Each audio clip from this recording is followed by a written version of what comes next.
Welcome to the Spin Axis podcast. I'm Erik Barzeski. I'm Tyson Deskins. And I'm John Graham. Happy to be here. John Graham is a putting coach, and he's here with us. He teaches some tour players. He used to teach some regular golfers, right? I used to, yes. Not so much anymore. No. Because your tour players take up all your time, as they should. We let you pick the topics today. The first topic you chose is, in your opinion, what putting training should look like. So why don't you kick us off? What should it look like? Sure. So I think the important pieces is that it shouldn't be very long. I don't like to see people out there with like a towel under their feet, just kind of grinding away, putt after putt after putt after putt. But it should be very structured. And by the end of it, the person should actually feel like they've either improved or maintained the level that they were at. I hear from a lot of players that they feel like they do this putting routine that they have. And they check the box and they go home or go to the range or whatever is next. But don't really feel like they've done anything. They've just done the work, but not really felt like they've accomplished the 1% better that they're trying to get. Gone through the motions, sort of? Yeah, gone through the motions. Like they don't necessarily attach what they're doing to improvement. They attach what they're doing as something they're supposed to do. It's a chore. And I think if it's done well, it should have some fairly tangible and manageable and measurable metrics over time that you can kind of go back and say, okay, I actually have gotten better at this. I can do this drill in a different way or in a different amount of time, so on and so forth. But I think it needs to touch on each of the pieces. So I'll kind of run down basically what I would say the majority of my clients will do, not in terms of the exact specifications, but the general structure of it. Yeah, what are the pieces? Right. So the first part should be some kind of stroke maintenance station. So I call it a home base station, the place that they go to make sure that everything is okay. And this station usually takes a little while to build, and it's organic, and it changes over time based on how things are going. But basically, after I do an assessment with someone, go through their history, talk a lot, kind of watch them a little while, we'll kind of put together what this station should look like. And it's something that is portable, something that is creatable on their own. I don't need to be there to do it. It can be some combination of tees or a mirror or a putting mat or some other kind of training aid that kind of ticks off the boxes of, is my path manageable and normal for me? Is my face control tight enough that the ball starts through a window that we create that is humanly doable over and over again? And all the things that I tend to struggle with kind of get covered in this area, at least as far as the club goes. Now, there's certainly some things in a putting station that we can't cover, like, is my weight in the right place or things of that nature that are a little bit maybe more field-based that either I or their caddy will kind of keep an eye on just so that they can make sure that everything's kind of okay. But, strike point is something that should be checked. So some kind of tiger drill should be part of the station. I usually will have a line on the ground just to help with alignment and visuals and things of that nature. And then to help me create where the start line gate would be. So the ball would go through some set of tees or an arch or something of that nature that is tight and restrictive to that they know that they've started the ball on line. And then if they use a mat, they can have tees in to kind of check their path. If they don't use a mat, they can still do the same basic idea. But it's some kind of basic, fishbone type, skeleton type deal that is fairly repetitive, that they just go and check into maybe 5 minutes at the start of their training session. And even if they don't use a mirror, do they do something to know that their eyes are in the right place? I mean, some guys will drop a ball. I would say the mirror is the most common. I don't see a lot of people getting super hung up on that their eyes are in the right place. I do think it's important, but it's not something that I see all that much from player to player, from day to day. Yeah. But it's a thing. Would you say this home base, then obviously it's different for every player, right? That setup is different for every player. 100%, right. Correct. It's completely individualized to the player's stroke tendencies, start line tendencies, and things of that nature. To our listeners, you just said this is like a 5-minute deal, right? Yes, exactly. Yes. Again, I'll see college players all the time, again, sit in the same spot on a mirror, on a gate for an hour, just hitting the same putt over and over and over. Yes. Yeah, I often start a talk with a bunch of college players or high school players or decent juniors with a statement that usually kind of makes them very uncomfortable. And I'll say it here just for your listeners is, most of you don't read the greens good enough to work on your stroke. Love that. So all the work I that you're love that. doing on this stroke to make it better might actually make you hole fewer putts. Everyone needs to replay that and listen to it like 10 times. Brief aside, how good are tour players at reading greens generally when you first start working with them? It really depends on the player. Some are actually quite good. Some are less than quite good. Less than quite good. We'll leave it at that. After they do their home base work, what do they do next? So usually what they do next is some kind of a touch drill, and it's usually a putt make specific one. So we'll vary this particular drill based on the course that we're going to play. So if it's let's say it's a U.S. Open or a tight course, greens are small, they're going to be doing more chipping, they're going to miss the green more often. We'll have a drill that's maybe like from 8 to 12 feet. And if it's a place with big greens, wide fairways, it might do it from 10 to 15 feet. And I've done a bunch of variations of this, but it's basically some kind of leapfrog type environment where they'll start at point zero, and I'll put out ball markers that are spaced a different amount based on how far away that they're putting to. And let's say they're doing like a 8 to 15 or 8 to 12 foot or so. So I'll put a ball marker at 8, one at 9, one at 10, one at 11, and one at 12, about a foot apart from each other. And they've got to, depending on how I'm feeling, they'll have to do each of the 4 in a row, randomized or in order. We'll kind of mix it up depending on how things are going. Where they got to hit one from 8 to 9, then from 9 to 10, then from 10 to 11, and 11 to 12. And if anytime they miss, they have to start over. Sometimes it's short to long. Sometimes it's long to short. Sometimes I have the caddy call out a number, call me out a number 1 to 4. Okay, 1, then 3, then 2, then 4, whatever the case may be. But they've got to do 4 of these things in a row. As the distance gets farther, I'll make the size of the zone bigger. So it might be 1.5 feet, might be 2 feet. There was one player, his name's Kevin Yu, who this was an area that he really struggled in. And we started at a particular zone distance. And as time has gone on, we just continue to shrink it. And instead of changing the drill, we change the difficulty so that he can see over time that he remembers how difficult this drill was when it was 1.5 feet apart. Now he's doing it when it's only 1 foot apart. And it's small little gains like that are difficult to pick up on while you're doing the progress. But when you hit putts on the course and you walk up to and you just tap them in, or you make one more that just gets the right speed a little bit better, it's only 1 putt a week that really makes a significant difference on tour. So I don't have to do a significant change in the real term amounts, but the actual net dollars and net score amount is humongous if I can get 1 more putt to go in a week. Yeah, and I think when people talk about distance control, they often think about, oh, I have a 35-foot putt that I want to hit 35 or 36 feet. They don't think of it on a 9-foot putt. Exactly correct. But if you hit that 9-foot putt 9 feet 2 inches, you might make it, but you might also hit it 11.5 feet and still make the putt. But the reads might be very, very different. And that's correct. And one of the things that we tend to find is there's a certain reading speed that a player naturally has.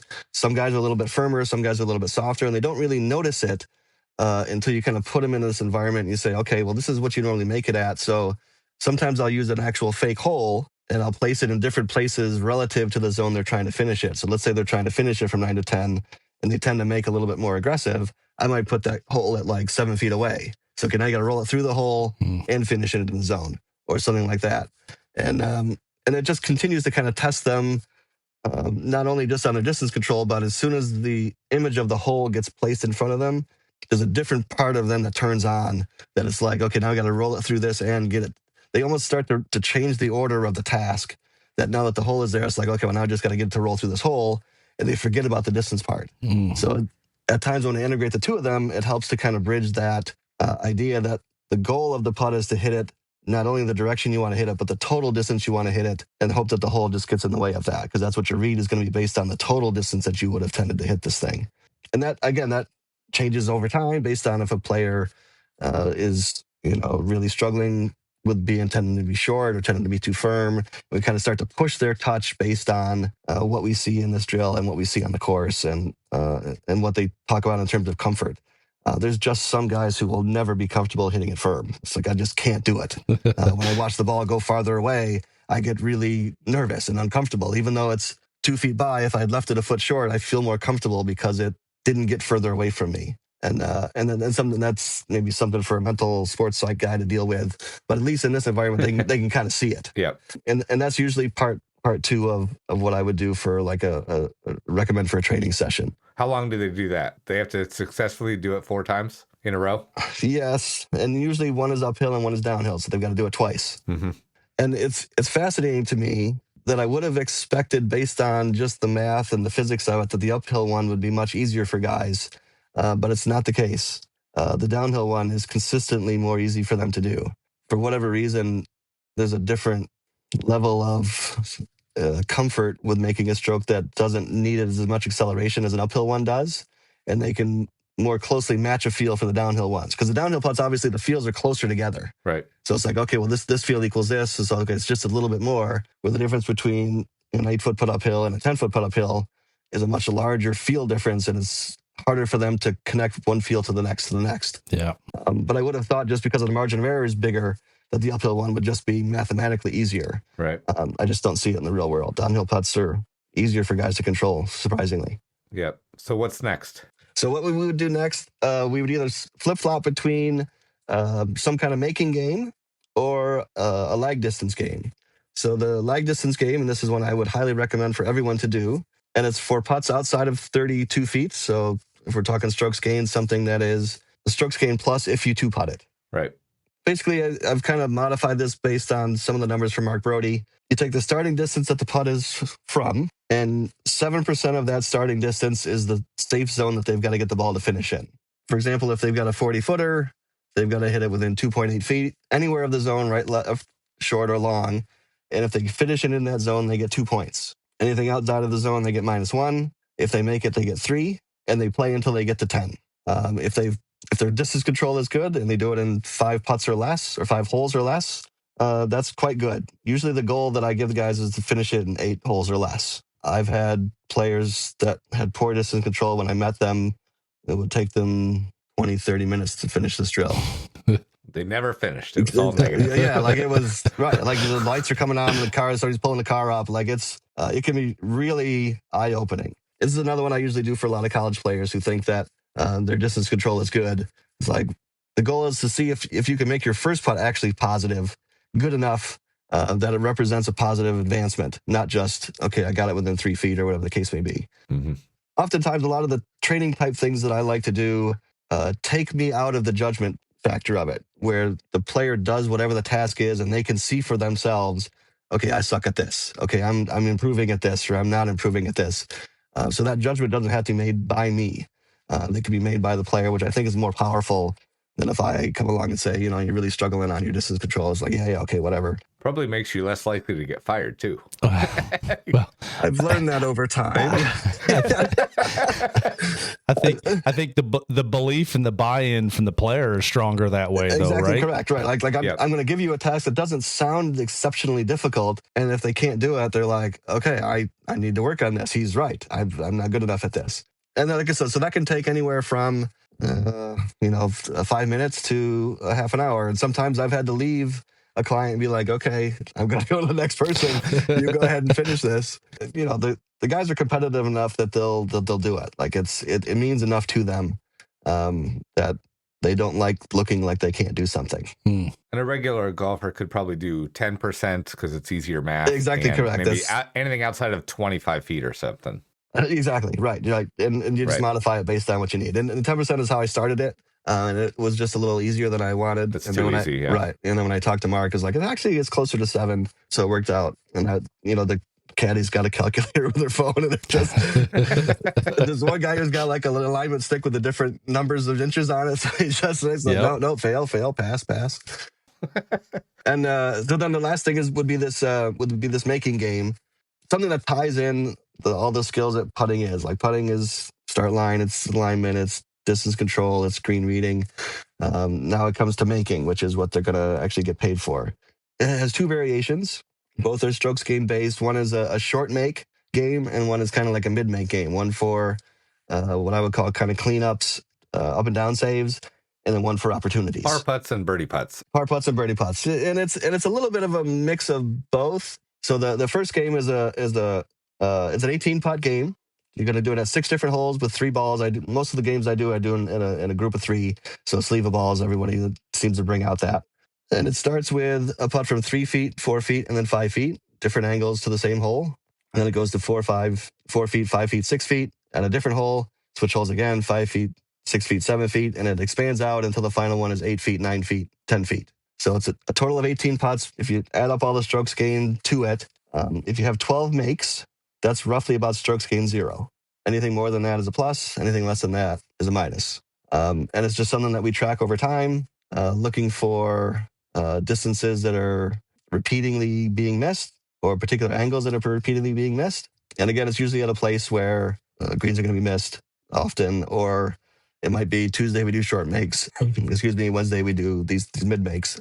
And the mid makes is basically the exact same game, but it's just kind of blown up. So it starts out at 3 feet, 5 feet, and 7 feet, and then blows up from there 5, 7, 9, 7, 9, 11. And the last one is 13, 15, 17. So if you putt well early, it really gives you an opportunity to score well. Mm-hmm. And in that particular game, 9 makes is a strokes gain 0. Anything more than 9 makes is a plus. Anything less is a minus.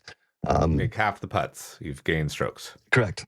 Yeah. Or 0. Sorry, exactly 0. right. Yeah, it's slightly a plus. Yeah. Which always makes them feel good. If it's a little plus is better than a 0. That's right. But that would be something that is contained within an hour. Putting practice, I think good putting training should be fairly short and fairly intense.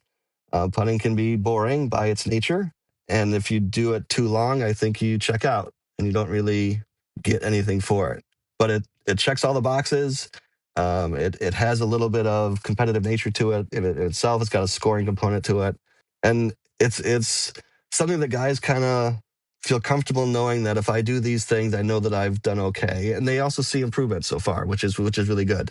They will go to their other coaches and start to look for something closer to that. Like they go to the putting green, they know exactly what they're going to do. I'm going to do this. I'm going to do this. I'm going to do this. I'm going to do this. This is working on this. This is working on this. This is working on this. And I think it's easier to contain that in a putting environment because the variables are a little bit more manageable. Maybe you can do more of it in a chipping, pitching environment or bunker environment. Probably really difficult to do in a full swing environment. There's probably similar types ideas, but putting is pretty manageable, pretty containable in that way, so that I can structure it pretty strictly. Yeah. As I sit and listen to that and I take notes on that, John, to our listeners, again, this is somebody who's working with the best putters on the planet. And the majority of that time, it's gamified. It's not super technical. It's not diving into, weedy area of what putting is. It's gamified. And that's what the best players are doing to get better. Yeah, for sure. 100%. I mean, maybe once every 6 months, we'll actually measure the stroke. I'll bring out Sam. Sure. See how things are going. It's pretty manageable. Like if the home base station is built well, I love that. You can kind of keep it pretty much under control. Every once in a while, it's just good to see it, so the numbers are there. We can track it over time, but creating the environment is the longest part to get started. It's like what do I actually need this home base to look like, so that when I'm alone, I'm maintaining things okay. Yeah, this wasn't part of the agenda, and we'll get to the last part, which was the games. But very quickly, mechanically, what are the things that you've seen commonly from some of your poorer tour players? I would say this is going to sound really simple, but I wouldn't say there's much mechanic issue. The issue is more the intent. They don't know what they're about to do. They want to make it. They know that. Yep. And they know they're supposed to read it, and they know they're supposed to hit it kind of far enough to go in, but it's not clear enough. Like if I ask somebody, what swing do you make to hit it 60 yards? They know exactly what it is. They know how far it goes. They know what it feels like. They know what the ball position is. They know all of these things. And if I say to somebody, okay, well, what do you do what does a 10-foot putt feel like? I have no idea. Well, what is it, uphill or downhill or whatever? And it's a little bit different. Because a 60-yard shot doesn't have as much variation to it. But I don't think they assign the feels as strongly to a putt and the way to learn it as they do some of the other features in the game. I would ask people when I first meet them, it's like, okay, they got this putt here. Like, if this doesn't go in, like, how far should it go? Like, what's the total distance you're trying to hit this? I don't know. Well, if you hit it firmer, would you choose a different line? Well, I'm supposed to. Okay, well, would you do that? I don't know. That's, to be fair, oftentimes good putters don't come to a putting coach. Right. Like Yeah. putters that are struggling come to a putting coach. Either they're streaky or they've never been good at it. And there's usually pretty clear reasons why. Part of it is they don't have the right intent and the right picture and the right framework. Rarely is it because their stroke is so bad that they can't start it relatively online. Right. They may not have any idea why one putt went 20 feet and 30 feet because they felt the same to me. It's like, well, you don't know what the feels are then. Like, you really need to learn. You need to really dive into what you're feeling and what you're experiencing. I've had one guy who didn't know he was supposed to hit it solid. Didn't even care. Didn't even check. Like, are you hitting it in the middle? I was like, I don't know. Did you hit on the toe? I don't know. I don't even know what the difference is. I'm like, you're one of the best golfers in the world. That's like, crazy. That's crazy. So how about an iron shot? You know, when you hit that solid? Oh, yeah, absolutely. When you hit on the toe? Oh, for sure. Absolutely. Okay, well, it's important. That was half a groove in. Nope. It's important there, right? Yeah. Okay, it's important here too. Yep.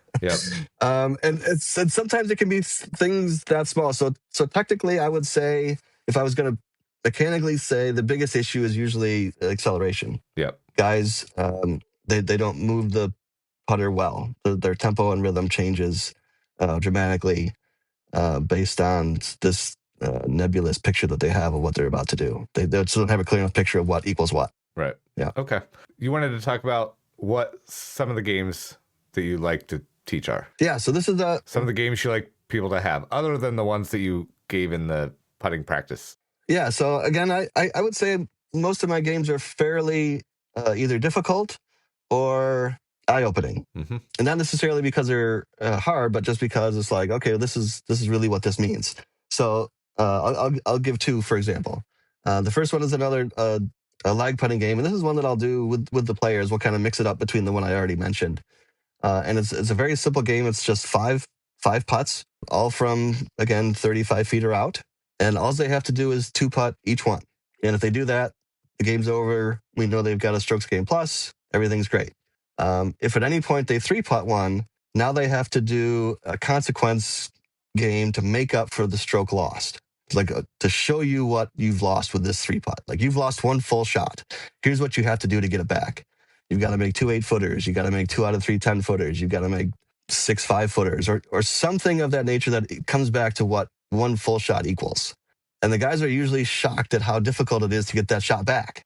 It's like 3-putting is easier than they thought it should be, but getting the shot back is way harder than they thought. Yep. So it kind of showed them what they need to do when something goes off. Because I've always had a difficult time accepting that lag putting wasn't important. I think that it is. And I understand that the argument that, well, if you just short putt better, it makes up for having poor distance control on a longer putt. But I just don't see it in the real world as... No, the mental toll of having to make a bunch of 4-footers for second exactly. putts is... Even if you have a good week and make a bunch of them, ugh. Right. You almost feel like you know that it's coming. Like, I'm going to miss one of these. And like you said, the mental strain going from the green to the tee, it's like, oh, okay, man, this is... after 72 holes of beating yourself up that way, it just wears on you. So I like the guys that hit it close. So again, it's I'll vary what the consequences are. I used to try this game where they had to finish plus. That didn't go well. Because if they didn't do the consequence, they went minus again. And then they had to do it again. And to do it again, it's like I never get the shot back. Like, yeah, it's really hard. Yep. Even just doing it the way that I do it now is eye-opening enough for someone with poor distance control. It really becomes really obvious, like, how fast shots go away and how hard it is to get them back. So that would be one. The second one is a drill that I think I first saw from Donald Scott. He's a putting coach in Ireland, and I've modified it only slightly, but it's the same basic idea. And this particular game has every client that I have worked with is on this leaderboard of how well they've done it. So it's like now this semi-JG golfer client competitive leaderboard thing. But it's a drill with 5 tees that you put around the hole from 4 feet. And I have this question with them the first time I do it. It's like, we're going to do a game that kind of represents what you need to do to win a golf tournament as far as putting goes.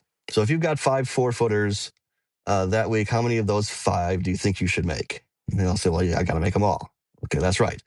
So each one that you make, you've got to move the tee back 1 foot.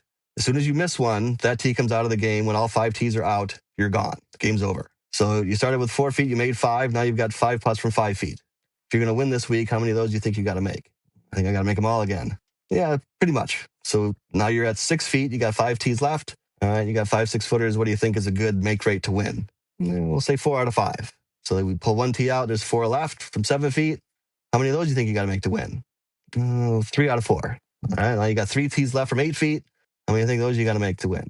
And eventually this comes out to roughly about 20 makes. If you can get to 20 makes in this game, you've putted well enough to possibly win a golf tournament on the tour.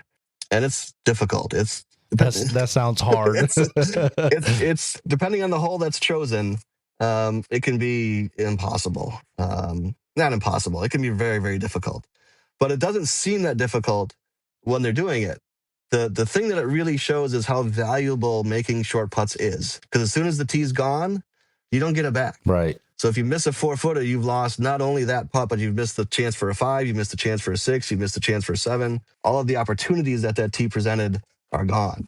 There's a guy who's a Latin Tour player, actually, I think, who's got the highest score, like 31 or something. Wow. Now, I didn't see it, but he's an honest guy. So he's on the leaderboard. I've certainly seen definitely some good scores in the 20s. And I've also varied that game depending on certain personalities that are a little bit more sensitive than others, where if they miss one and they make the next group, they get that tee back and they can keep going. So let's say they've got the first 5 to start with, they miss one of the 4-footers. When they get out to the 5-foot, if they make all 4 of the 5-footers, they get to put that tee back and kind of go on from there. Again, for some people that if they're struggling with putting the game, it's really... You're going soft, John. Yeah, well, again, it relates back to the getting fired part, I think. Yeah. But again, it's another eye-opener. That's a great game, though. I told you about a game I want to share that I told you about this a bunch of years ago. Whether it's from 8 to 12 feet or 10 to 15 feet or something like that, you make a box, right? You just make a little box that extends that range. It's not too wide, but it's wide enough to fit a few balls going different directions. And you number 6 balls 1 through 6, and you kind of put them in your pockets or something like that, and you randomly draw one out. And let's say you get the number 3 ball, you got to put that into that space where 1 and 2 can fit in front of it, and 4, 5, and 6 can go after it. So that sounds like a lot like what you said you do, yeah. but maybe tougher. Maybe tougher, yeah. Depending on how big the space is. Yeah, that's tough. Yeah, because you gotta picture the space. It's right. not delineated exactly, and you got to think like, okay, this is the 5 ball. I want to get it pretty close to the back edge, but I need to leave some room for the 6. Yeah.